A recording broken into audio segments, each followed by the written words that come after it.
तो hello guys, welcome back to my YouTube channel. I hope आप लोग एकदम बढ़िया होंगे और मैं भी बिल्कुल ठीक हूँ।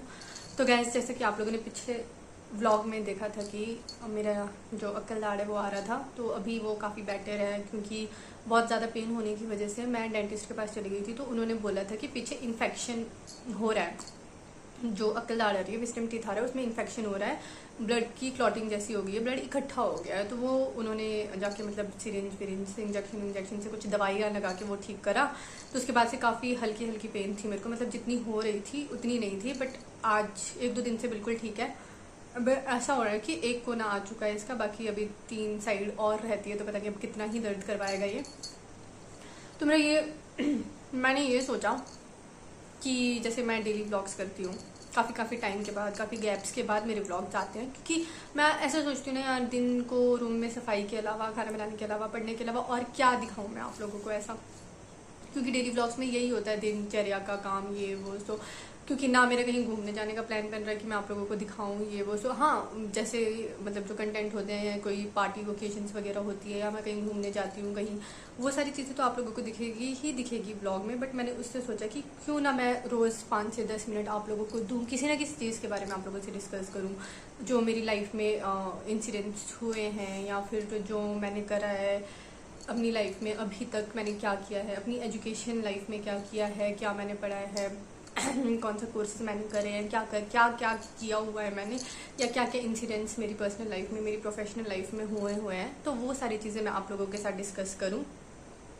तो फिलहाल ये वाला व्लॉग रहने वाला है कि मेरी +2 तक की जर्नी, आई थिंक हाँ +2 तक का मैं इसमें कवर कर लूँगी, या कॉलेज तक का मैं इसमें कवर कर लूँगी, कि मेरी +2 या कॉलेज तक की जर्नी कैसी रही, क्या क्या ऑब्स्टेकल्स मेरी एजुकेशनल लाइफ में आए हैं, या फिर मैंने क्या क्या सब्जेक्ट्स ऑप्ट करे थे, क्या क्या मैंने कर रखा है, कहाँ कहाँ से मैंने क्या क्या किया हुआ है। ये सारी चीज़ें मैं आप लोगों के साथ शेयर करना चाहूँगी, क्योंकि इतना तो आप लोगों को भी मेरे बारे में जानने का हक है कि क्या क्या किया हुआ है। तो बेसिकली मेरी 10th हुई है model public high school Bhavnagar से। 8th तक मैं JSW में थी, जिंदल स्कूल में, शोल्टू में। जो किन्नौर से हैं या जो हिमाचल से, उनको पता होगा कि शोल्टू कहाँ है। जिंदल विद्या मंदिर स्कूल है शोल्टू में, वो JP कंपनी का स्कूल था। तो मेरी 8th हुई है वहाँ तक, ठीक है। 8th के बाद 9th और मेरी जो 10th है वो हुई है मेरी Bhavnagar model public high school Bhavnagar से, ठीक है। और ये नहीं है, ये मेरा तीसरा स्कूल है, जो मॉडल पब्लिक हाई स्कूल है ये मेरा तीसरा स्कूल है। सबसे पहले मेरी 4th क्लास तक मैं पढ़ी हूँ सरस्वती विद्या मंदिर में। 4th के बाद मैं गई थी JP स्कूल में, और फिर 9th में मैं गई थी model public high school Bhavnagar में। 8th तक ना मैं बहुत, एक मीडियोकर से नीचे बच्चा होता है ना, मीडियोकर से नीचे एक बच्चा होता है बहुत ही ज़्यादा इंटेलिजेंट, एक होता है मीडियोकर, एक होता है मीडियोकर से भी नीचे। तो 8th तक मैं वैसी स्टूडेंट थी कि मैं मीडियोकर से भी नीचे ही बोलूँगी अपने आप को, कि हाँ मैं इतनी नॉलेज नहीं थी, इतना मुझे सब कॉन्सेप्ट समझ नहीं आता था क्या है क्या नहीं। मैं पढ़ाई में बहुत ही ज़्यादा डफर थी 8th तक। तो मेरे घर वालों को लगता था कि हाँ ये कभी ऐसा भी कुछ होगा कि ये इंटेलिजेंट होगी, या इसको समझ में आएगा कुछ, या कुछ जो भी है। तो बेसिकली 7th 8th में मेरी एक ट्यूशन टीचर होती थी। मैं ये बोलूँगी कि अगर मैं आज इतना है कि मैं मास्टर्स कंप्लीट करके बैठी हूँ, तो 7th 8th में मेरी एक ट्यूशन टीचर होते थे। उन्होंने मतलब उनके जो पढ़ाने का तरीका था ना, वो इतना अच्छा था कि जो बेसिक कॉन्सेप्ट्स मेरे में मुझे डाउट होता था ना, वो सारी चीज़ें भी क्लियर हो चुकी थी। तो 9th में मैं बहुत ही ज़्यादा, ऐसा था कि 9th और 10th मेरी मॉडल पब्लिक हाई स्कूल से हुई है। तो वहाँ पे ऐसा था कि मैं टीचर्स अच्छे थे, काफ़ी अच्छे थे, और मेरा 9th 10th में बेस सब कुछ क्लियर हो चुका था। तो 9th 10th में मैं बोलूँगी मीडियोकर से ऊपर ऐसी स्टूडेंट थी 9th 10th में। तो 9th 10th जब मेरी हुई, मतलब 9th तो चलो 9th टफ होती है 10th से ज़्यादा टफ 9th है। तो 9th मेरी बहुत अच्छे से गई है, मेरे बहुत अच्छे मार्क्स आए थे 9th में। तो ऐसा होता था कि मतलब काफ़ी खुश थे मेरे पेरेंट्स वगैरह भी कि हाँ अब ये ठीक हो चुकी है पढ़ने में। और 10th, रही बात 10th की, तो 10th की ट्यूशन्स लगाई थी। 10th के एग्ज़ाम्स होते हैं मार्च में, HP बोर्ड, 9th 10th +1 +2 मेरा सारा HP बोर्ड से हुआ है, ठीक है। तो ऐसा हुआ कि 10th के जो मेरे फाइनल, मतलब 10th में ऐसा था कि पूरा साल बहुत अच्छे से गया। 10th में मैं स्टूडेंट ऑफ द ईयर भी रही स्कूल की, मॉडल पब्लिक हाई स्कूल की स्टूडेंट ऑफ द ईयर भी रही मैं। तो मतलब 10th बहुत अच्छे से गया। फिर मार्च में जब एग्ज़ाम होने थे, तो जो उसके पहले सर्दियों का ब्रेक होता है ना, सर्दियों का जो ब्रेक था उसमें हम लोगों ने भावनगर में शेर सिंह सर के पास ट्यूशन्स लगवाई थी। तो ट्यूशन्स ऐसा था। ट्यूशन्स भी काफ़ी अच्छी थी कि हम आते थे, जाते थे, लगाते थे रेगुलर। मतलब 10th तक मैं बहुत ज़्यादा पढ़ती थी, 9th और 10th में मैं बहुत ज़्यादा पढ़ती थी। ये मैं खुद मानती हूँ कि मैं बहुत ज़्यादा पढ़ाकू होती थी उस टाइम पे, कि हाँ पढ़ना है पढ़ना है पढ़ना है। तो वैसी ऐसी स्टूडेंट थी मैं। तो 10th में ये सारी चीज़ें हुई, हम टूर्नामेंट भी गए हम लोग। 9th 10th में हम लोग आई थिंक 10th में हम लोग घूमने भी गए स्कूल की तरफ से। हम लोग अमृतसर गए थे, मॉडल पब्लिक हाई स्कूल में, मतलब सर टीचर्स ने हमारे को अमृतसर ले गया था। तो हम लोग वहाँ पे उस टाइम टूर पे भी गए थे। फर्स्ट टाइम था कि मैं हिमाचल से बाहर गई थी, अमृतसर गए थे हम लोग टूर पे। तो काफ़ी मज़े किए 10th में कि हाँ। और हम लोग सीनियर मोस्ट क्लास होती थी, क्योंकि model public high school 10th तक ही था। तो हम लोग सीनियर मोस्ट क्लास होती थी। तो इस चीज़ का भी हमारे को बेनिफिट रहता था कि हमें कोई कुछ बोलता नहीं था, ठीक है, कि लास्ट बैच है इन्हें क्या वो सो। और टीचर्स बहुत ही ज़्यादा कोऑपरेटिव थे वहाँ के स्कूल के। अगर आपको नहीं आ रही है कुछ चीज़ें समझ, तो आप 10 बार भी उनसे पूछो, 10 बार भी आपको बता देते थे। ये चीज़ें थी।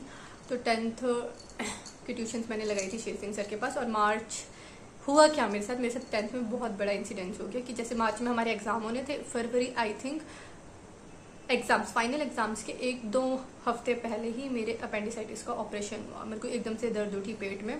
तो पहले मेरे को जेपी वालों के हॉस्पिटल शोल्टू वहाँ ले गया। तो वहाँ से उन्होंने बोला कि अपेंडिसाइटिस की पेन है, अगर यहाँ पे ऑपरेशन करवाना है तो यहाँ पे भी हो जाएगा ऑपरेशन, बट ये है कि पूरा पेट कटेगा उसमें, क्योंकि उनके पास लेज़र ट्रीटमेंट वाला नहीं था। तो उन्होंने बोला कि आप रामपुर ले जाओ। तो वहाँ से मेरे को रामपुर रेफ़र करा और मेरा यहाँ पे ऑपरेशन हुआ है, ठीक है। अगले दिन की डेट मिल गई है कि मेरे को मेरा ऑपरेशन होना है। और मेरी ऐसी ज़्यादा, क्या ही बोलूँ आप लोगों को, इतनी ज़्यादा मैं स्ट्रेस्ड हो चुकी थी कि कैसे होगा, क्या होगा, मैं एग्ज़ाम दे पाऊँगी नहीं दे पाऊँगी। और ऊपर से वैसे ही मेरे को ऑपरेशन के नाम से इतना ज़्यादा डर लग रहा था कि कैसे होगा, पेन होगी, ये वो सो, स्टिचेस लगेंगे, ऐसा होगा वैसा होगा।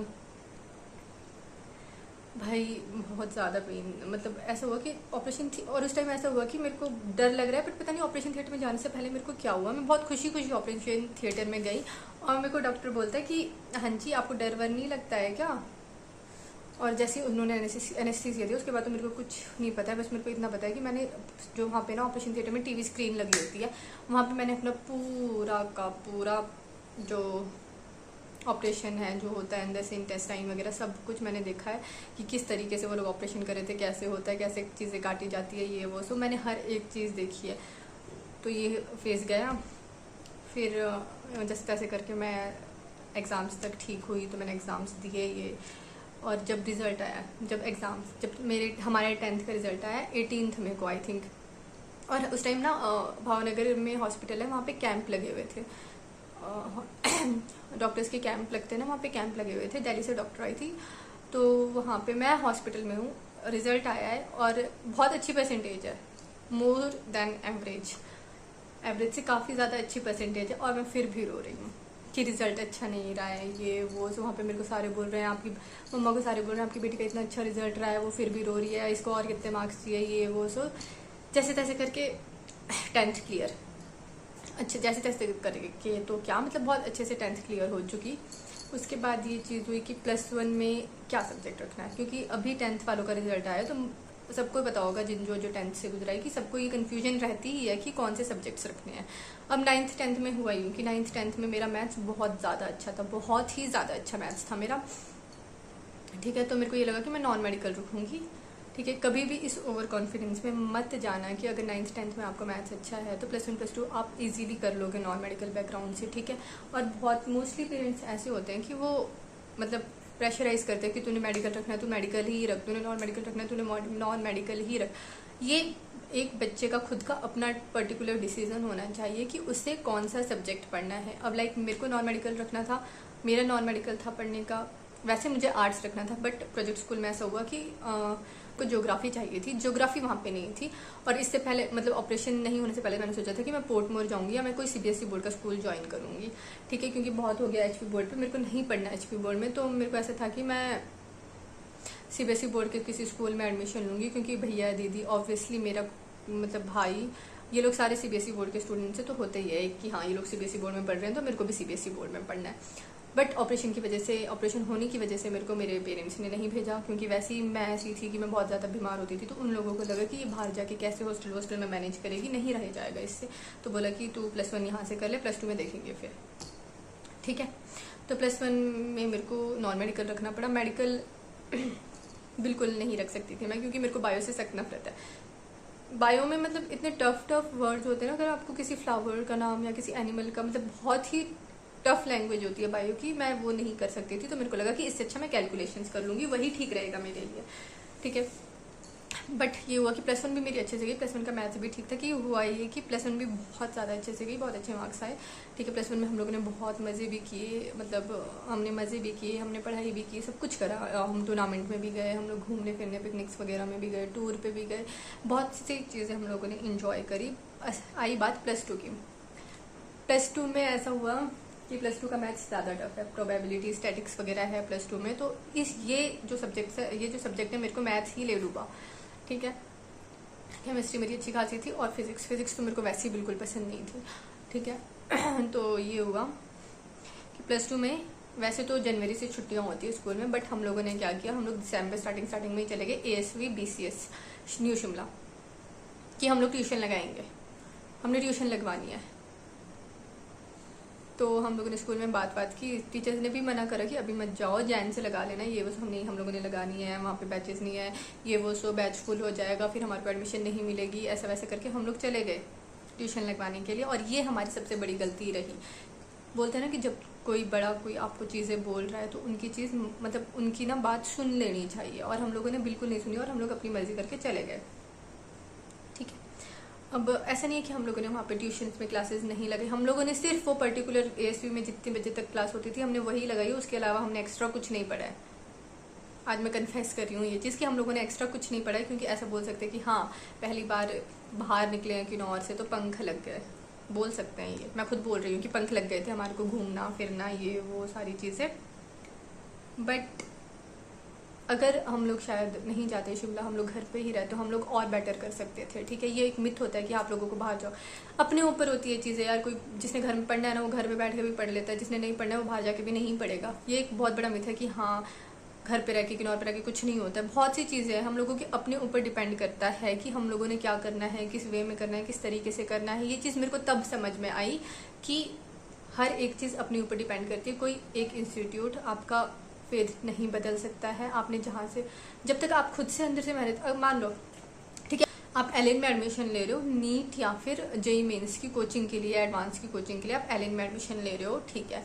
और कोई बच्चा मान लो BCS में ले रहा है एडमिशन, ठीक है। अब LN वाला बच्चा नहीं निकल रहा है और BCS वाला बच्चा निकल रहा है, जबकि LN BCS में ASV से काफ़ी ज़्यादा बेटर है। क्यों?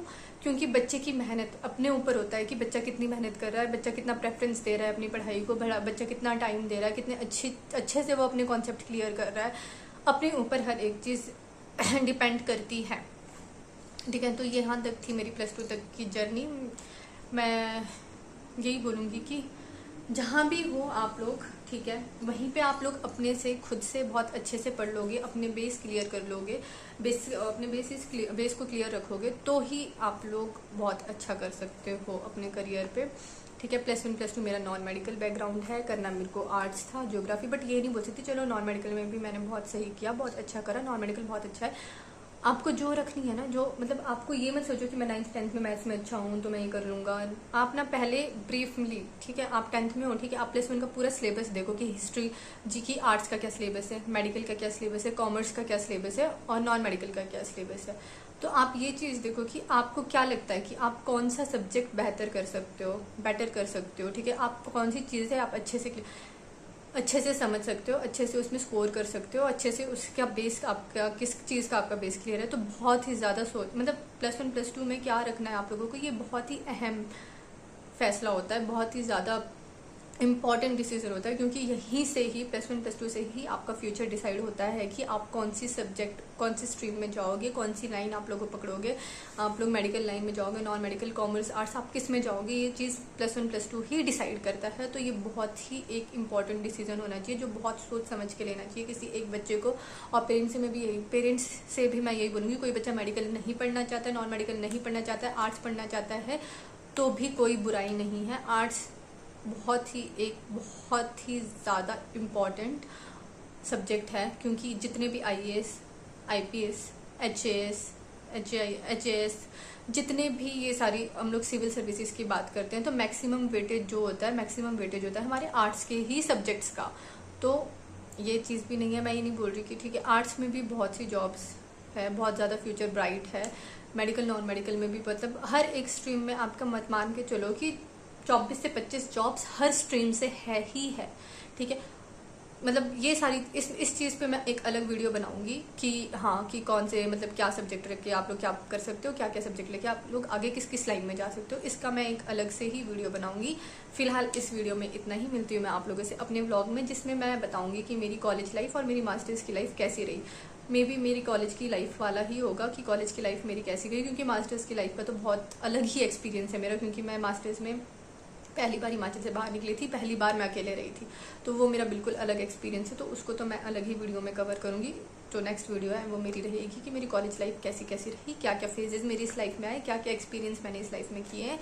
तो तब तक के लिए हंसते रहिए, मुस्कुराते रहिए, खुश रहिए। और आप लोगों की जो जो +2 तक की एक्सपीरियंस है आप लोग वो भी इस कमेंट बॉक्स में शेयर कर सकते हो। आप लोगों ने कहना है कि क्या क्या आप लोगों ने फेजेस देखे, क्या क्या आप लोगों को भी कन्फ्यूजन रही थी कि क्या सब्जेक्ट लेना है +1 में, क्या नहीं लेना है। तो वो सारी चीज़ें आप लोग इसमें कमेंट कर सकते हो।